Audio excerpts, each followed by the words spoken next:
What is up, YouTube? Jonny here again today, and I'm gonna be showing you guys new car I bought. I bought another FRS to flip this time. As you guys remember, I used to have a little series where I would buy cars, flip them, fix them, flip them, and just keep doing the process over and over again. I stopped a little bit because during COVID stuff got really expensive, and I just didn't really want to pay the price.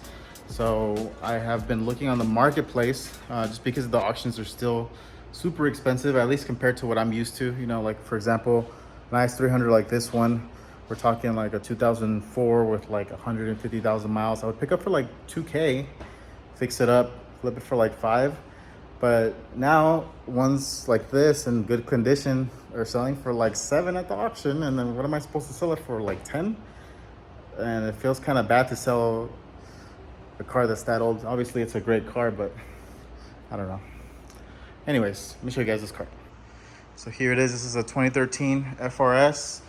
It didn't come with wheels, but I had a set of TEs that I just threw on there temporarily. They're like 16-inch T37s. It's got this really cool Atasha wrap. Girl's name's Aqua. It's got a bunch of those parts that were on the car before. It had work wheels. Actually, it had those work wheels on it before. But it had T37s on it recently. The bumper's off because the tow company brought it recently, so I have the bumper in the car. Here's the interior. Pretty clean. It's an automatic, so it'll be good for someone that doesn't know how to drive stick, which is like 90% of everybody now. Most people don't know how to drive stick shift, so higher chance to sell. Here it is. No engine. The engine's actually right there. It's an IAG block that had a little bit of interference with the valves, but it's a closed deck block. Look at that. This is just gasket material. So here's the other side. Car's in super good condition. It's been really well taken care of by the owner. Obviously he had it clean all the time. So super nice car. I'm excited. I mean, I've been looking for an FRS with no engine for a while.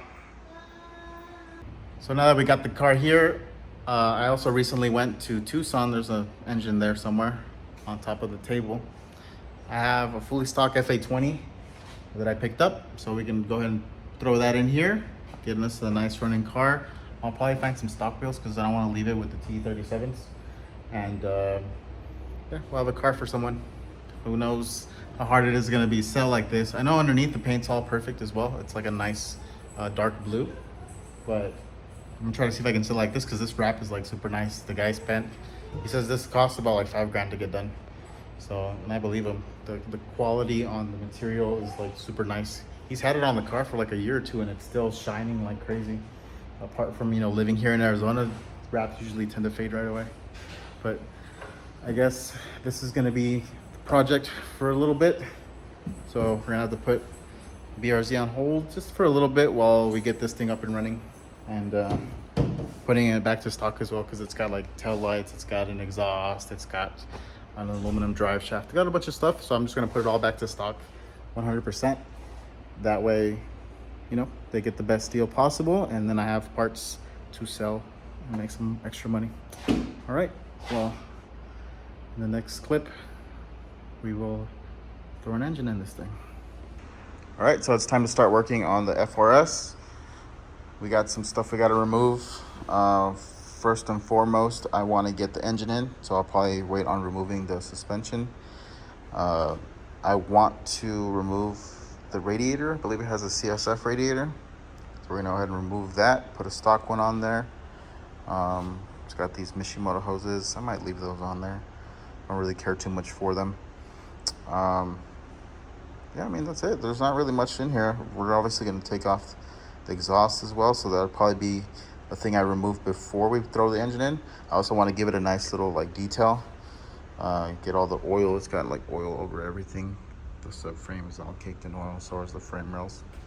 So I want to go ahead and remove all that, so that way we can get this engine bay prepped, so that we can put the motor inside or throw the engine in.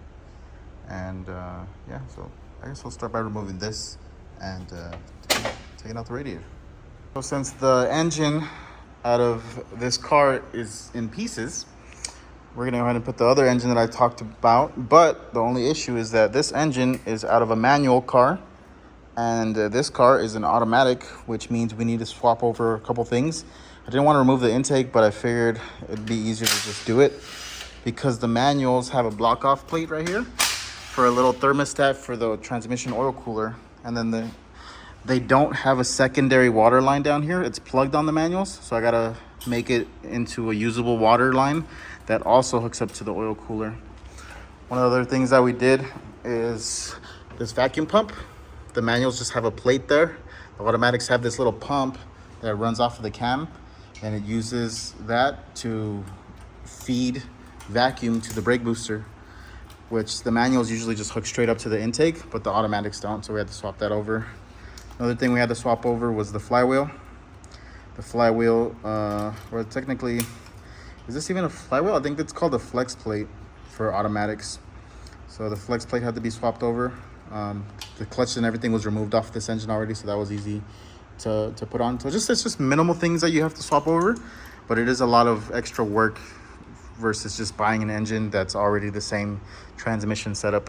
But I am grateful that they at least made the engines the same, because there's some vehicles where the manual engines and automatic engines, they're just completely different and you can't swap them. So if you have one, you're bound to just you're stuck with it, you know what I mean? So you have to either get a car that has the same transmission, but not with the FRSs, luckily.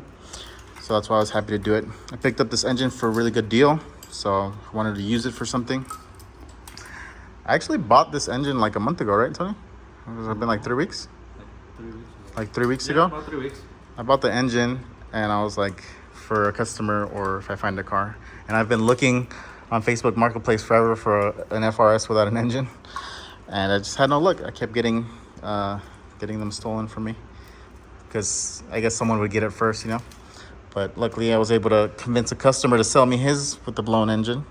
So that way we have a use for this engine and a cool car.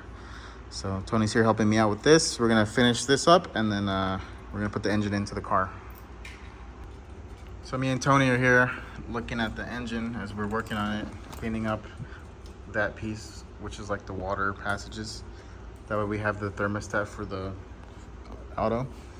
And we're looking at the intakes on the intake side of the heads, and we're just noticing how impressively clean these are. Look at that.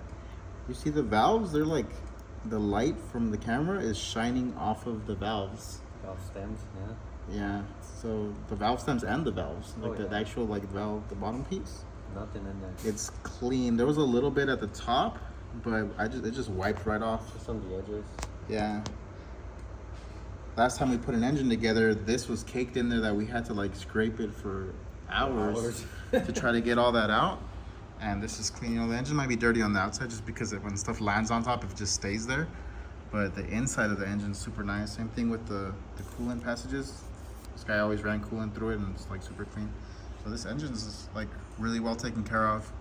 It was, I think my Mexican came out there taken care of. This engine's really well taken care of. Because the owner of it was a master tech and he would make sure to run Motul in it every 3,000 miles. So he's gone over it and maintained it really well. He just liked the color purple for some reason. He must have painted his intake without removing it, because this is all the wiring that's up here in the front.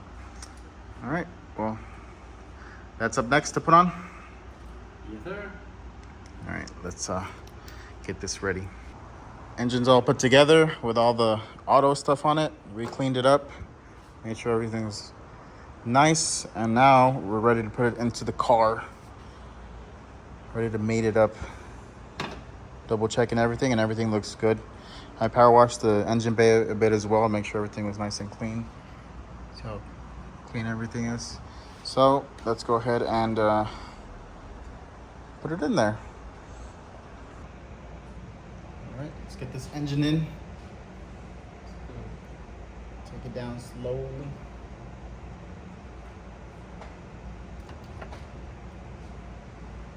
Make sure it clears the water. That's good. Oh, I think I'm after or what?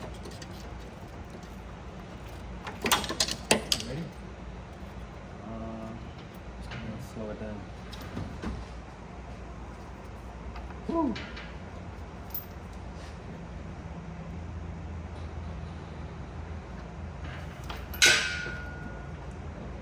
So far so good right there.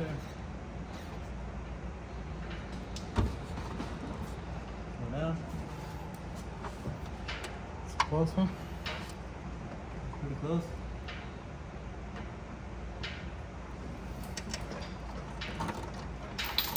Hitting the side of the trans. Right there. I'm in. I'm in. I'm in. Push it in.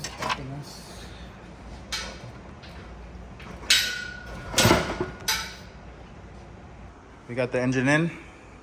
It's bolted to the transmission, nice and sealed. You see trans and engine. But it's getting late, so we're just gonna finish the rest tomorrow. I just wanted to get the engine in today, Tony. You got it. We got it done. It was a lot of prep work we had to do just because we were converting the engine from manual to automatic, and then we had to like clean it. It was from another 2013. This is a 2013, but that engine had 98,000 miles, and this car currently has 130. So it'll have a lower mileage engine in it. All right, well, let's continue tomorrow. So engine's in. We started sourcing all the stock parts to put this thing back to stock as possible. And I also got the bumper on. Here it is. It's got the car came with a Cybon carbon fiber lip. It's like an $800 lip. So lucky for me, that's the one I need to finish to put on my bumper, because I have Cybon carbon side skirts and the rear spats. I just needed a front lip so we can put onto that BRZ. So there it is, just waiting for me to continue. So this car's looking great. I also went ahead and polished the headlights. But now one of the last things that we need to do is dump the fuel out. This thing's got a full tank of E85, and we have no flex fuel sensor. Does have a tune, but it's tuned with ID 1050X injectors, and right now it's got the stock ones.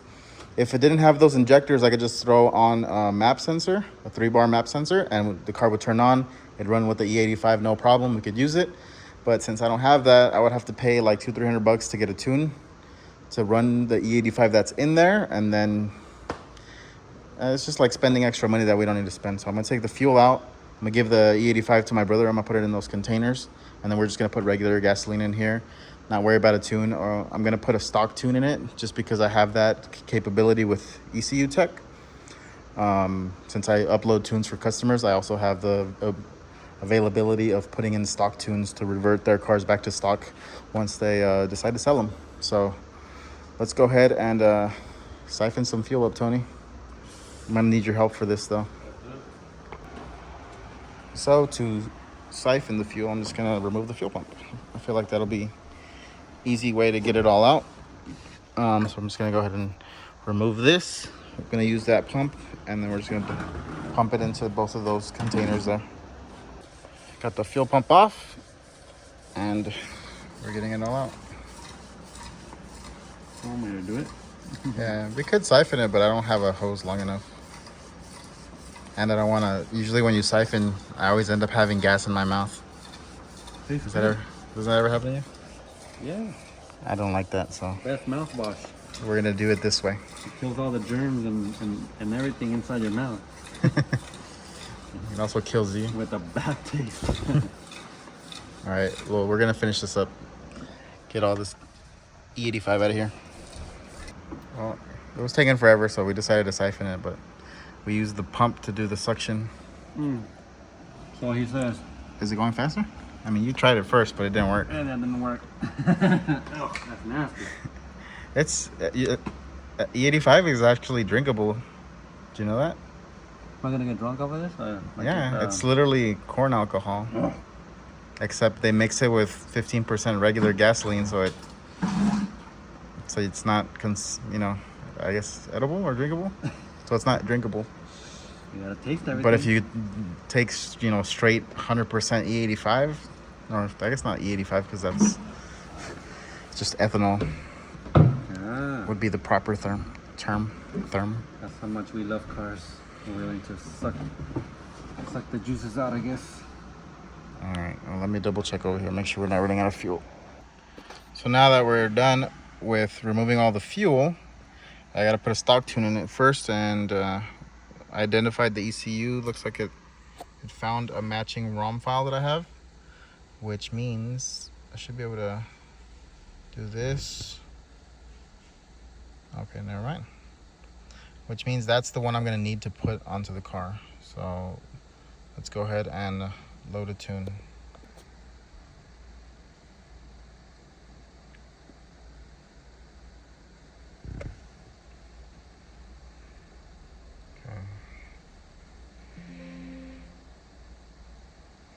Whatever. So, looks like it found the OEM one for us. All right, let's program it.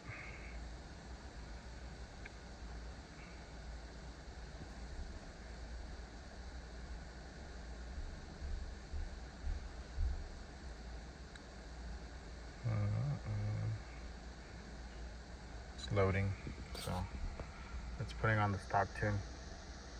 You can see the little RPM gauge going up. So once that's done, it'll be done. Here it is, it's almost done. It's cool because it you get like a little shift light.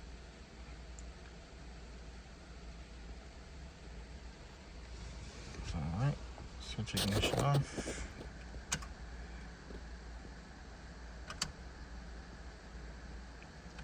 Switch ignition on.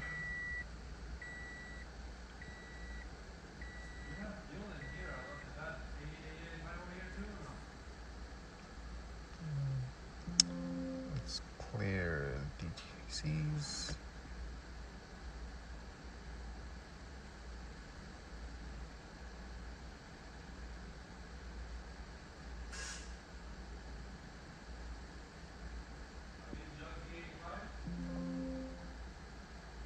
There we go.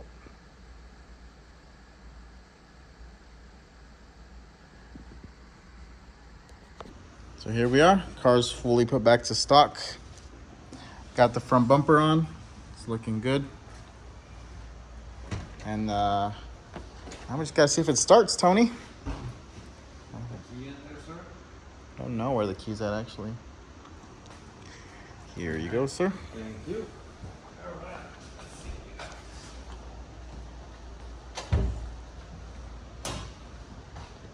This is what the hood looks like, by the way.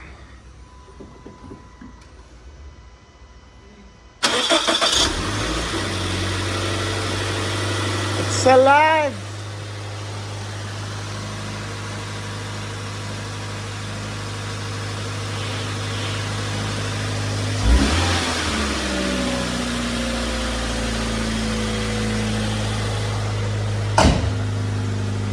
So there we are, this project's done.